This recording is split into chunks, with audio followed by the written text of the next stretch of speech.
ఈరోజు ఈ రాంబాబు ఎమ్మెల్యే నా ఆఫీస్కి వచ్చి మద్దతు కోరటానికి వచ్చాడు. నేను అదే టైంలో నా ఆఫీస్లో శివస్వచ్ఛంద సేవా సంస్థ ద్వారా సేవలు చేస్తాను కాబట్టి అందులో పేషెంట్ ఎవరు ఉంటే ఆ పేషెంట్ తోటి నేను వైద్యం గురించి మాట్లాడుతున్నాను. అదే టైంలో వచ్చాడు, వచ్చి కూర్చోమని చెప్పి సూచించాను, కూర్చున్నాను.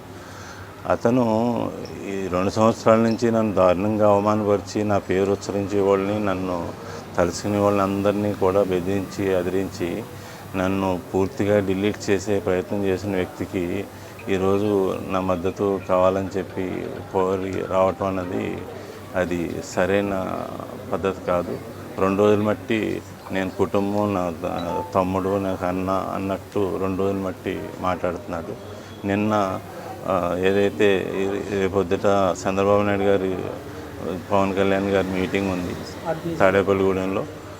ఆత్మీయ మీటింగ్కి కనీసం నన్ను ఆహ్వానించలేదు. నిన్న టీడీపీ జనసేన కలిపి ఉమ్మడిగా నియోజకవర్గంలో మీటింగ్ పెట్టుకున్నారు.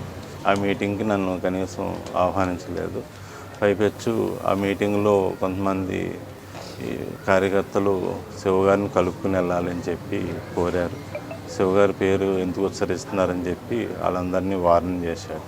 నా పేరు ఉచ్చరించే వాళ్ళని వార్నింగ్ చేసిన వ్యక్తికి ఈరోజు నేను మద్దతు కావాలా? ఇదంతా జనాలను మభ్యపెట్టడానికి చేస్తున్నాడు. అతను పూర్తిగా డబ్బు అహంకారంతో ఉన్నాడు. ఇది ఖచ్చితంగా నేను ఖండిస్తున్నాను. అతనికి నేను మద్దతు ఇచ్చే ప్రసక్తే లేదు. ఉండి నియోజకవర్గంలో ప్రజల అభిష్టం మేరకు నేను నడుచుకుంటాను. ఖచ్చితంగా ప్రజాక్షేత్రంలో ఉంటాను. Thank you.